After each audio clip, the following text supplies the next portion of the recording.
ଜାଣିଛନ୍ତି ଗୋଟେ କଥା, ଜୀବନରେ ସବୁଠୁ ଅଧିକ ଅବହେଳିତ ଆଉ ସବୁବେଳେ ନିରାଶଜନକ କଥା ଶୁଣୁଥିବା ମଣିଷ ହେଲେ ଆମେ ନିଜେ।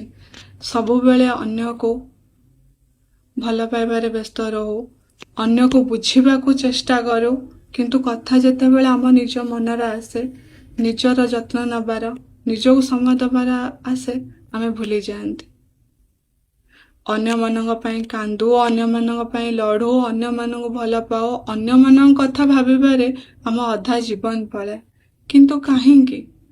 ଯୋଉଦିନ ବୁଝିବ ତୁମ ହସ, ତୁମ ଅସ୍ତିତ୍ୱ, ତୁମ ଜୀବନ ବି ମୂଲ୍ୟବାନ, ତୁମେ ନିଜକୁ ବିନା କାରଣରେ ପ୍ରକୃତରେ ଭଲ ପାଇବାକୁ ଆରମ୍ଭ କରିବ, ସେଦିନ ଜୀବନ କିଛି ଅଲଗା ହେଇଥିବ। କାରଣ ଆମ ନିଜ ସହିତ ଅନ୍ୟ କେହି ରହିବେ କି ନାହିଁ ତାହା ନିଶ୍ଚିନ୍ତ ନୁହେଁ, କିନ୍ତୁ ଆମ ନିଜ ସୁଖ ଦୁଃଖରେ ଆମେ ନିଜ ସହିତ ଆମେ ନିଜେ ହିଁ ସବୁବେଳେ ଥିବା।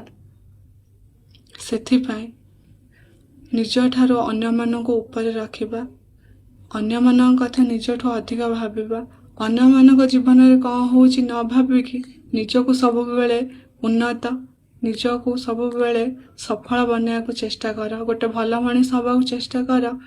ନିଜ କାମରେ କାମ ରଖ, ପ୍ରକୃତରେ ଖୁସିରେ ରହିବ। କାରଣ ଅଧିକାଂଶ କଷ୍ଟ ଅନ୍ୟମାନଙ୍କ ଠାରୁ ଆଶା ରଖିବାରେ ହିଁ ହେଇଥାଏ। ଯେତେବେଳେ ଅନ୍ୟମାନଙ୍କ ଠାରୁ ଆଶା କମ୍ ଆଉ ନିଜ ପାଇଁ ଭଲ ପାଇବା ଅଧିକ ରହିବ, ସେତେବେଳେ ନିଜର ମଙ୍ଗଳ ହେବା ସହିତ ପ୍ରକୃତରେ ଖୁସି ଅନୁଭବ କରିବେ ଆଉ ଜୀବନ ବି ସୁନ୍ଦର ଲାଗିବାକୁ ଲାଗିବ।